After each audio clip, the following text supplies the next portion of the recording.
इस सप्ताह विश्व स्वास्थ्य संगठन ने कहा था कि यूरोप में कुछ ही महीनों में कोरोना वायरस की वजह से 7 लाख मौतें हो सकती हैं। इस आशंका के बाद अब कोरोना को कंट्रोल करने की संभावना को एक और झटका लगा है। अब बेहद तेजी से फैलने वाले एक नए वेरिएंट का पता लगा है। कोविड के इस नए वेरिएंट की बात करेंगे आज कवर स्टोरी में।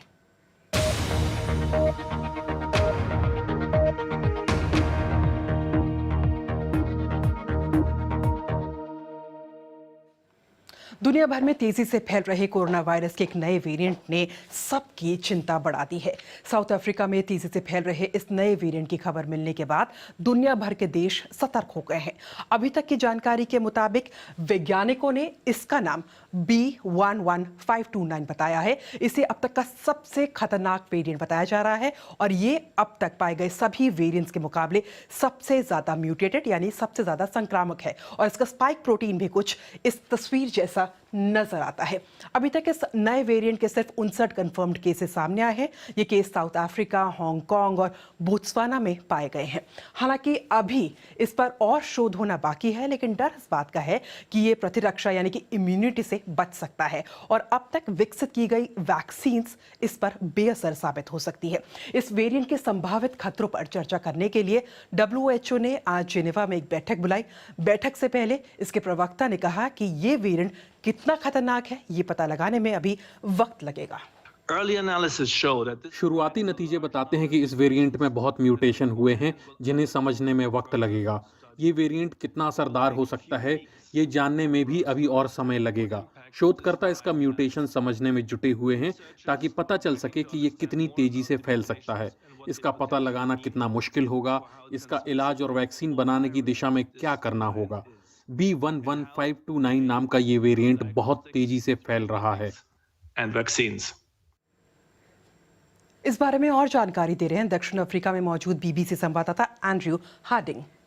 The one thing scientists here say they are sure of so far is that this is a highly transmissible. वैज्ञानिकों का कहना है कि वो अभी तक सिर्फ एक बात को लेकर श्योर हैं कि ये तेजी से फैलने वाला वेरिएंट है। उन्होंने ये देखा कि जोहानिसबर्ग के आसपास गाउटेंग प्रांत में ये कितनी तेजी से फैला है और इसने बाकी वेरिएंट्स को पीछे छोड़ दिया है। इस बात के भी सबूत हैं कि दक्षिण अफ्रीका में संक्रमण की पिछली लहरों में जो वेरिएंट्स फैल रहे थे, मौजूदा वेरिएंट उनसे तेजी से फैल रहा है।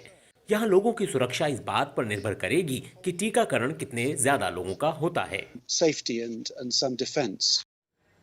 और कोरोना के इस नए वेरिएंट का पता चलने के बाद ब्रिटेन, जापान, जर्मनी समेत कई देशों ने दक्षिण अफ्रीका और इसके आसपास के देशों से अपनी आने वाली जो फ्लाइट्स है उस पर पाबंदियां लगा दी है।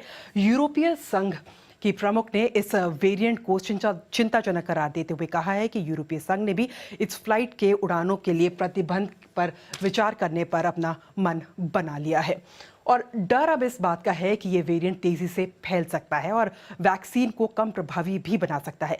वैज्ञानिक शोध से ज्यादा जानकारी सामने आने की उम्मीद है, लेकिन दुनिया में ये वेरिएंट किस तेजी से फैलता है और किस तरीके से फैलता है उससे तस्वीर और ज्यादा साफ हो जाएगी। कोविड के नए वेरिएंट का पता लगने के फौरन बाद जिस बला की तेजी से ब्रिटेन ने यात्रा प्रतिबंध लगाए, उससे पता चलता है कि वो इसे कितनी गंभीरता से ले रहा है।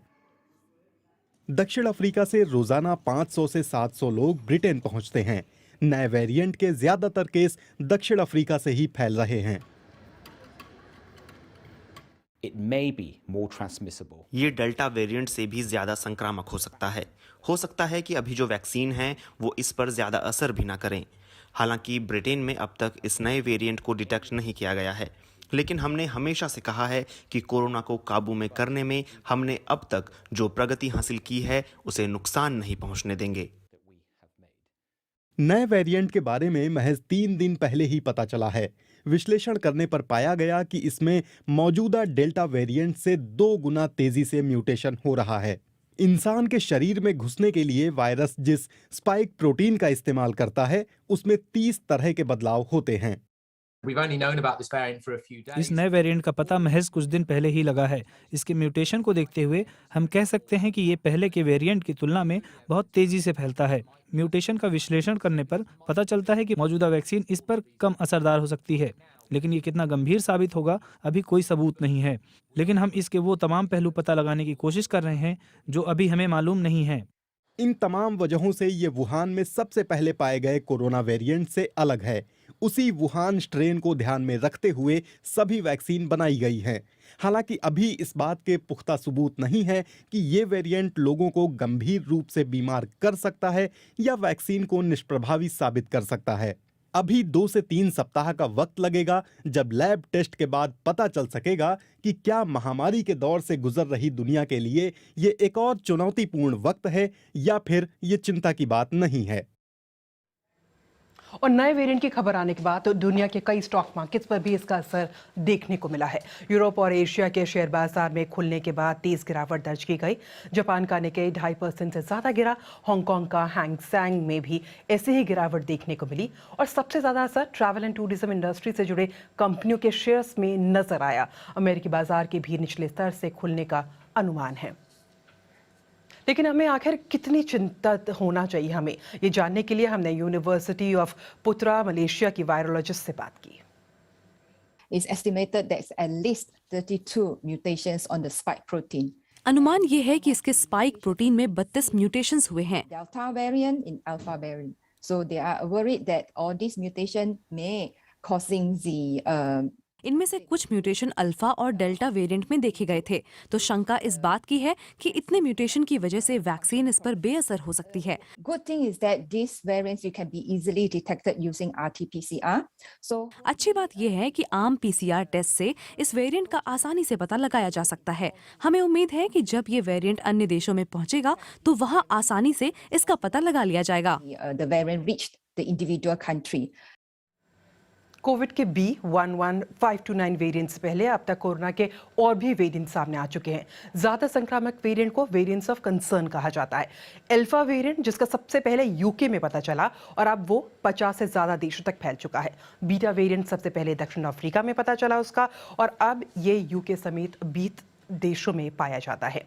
कोविड के गामा वेरिएंट की शुरुआती पहचान ब्राजील में हुई, जो अब यूके समेत 10 देशों तक ये वेरिएंट फैल चुका है।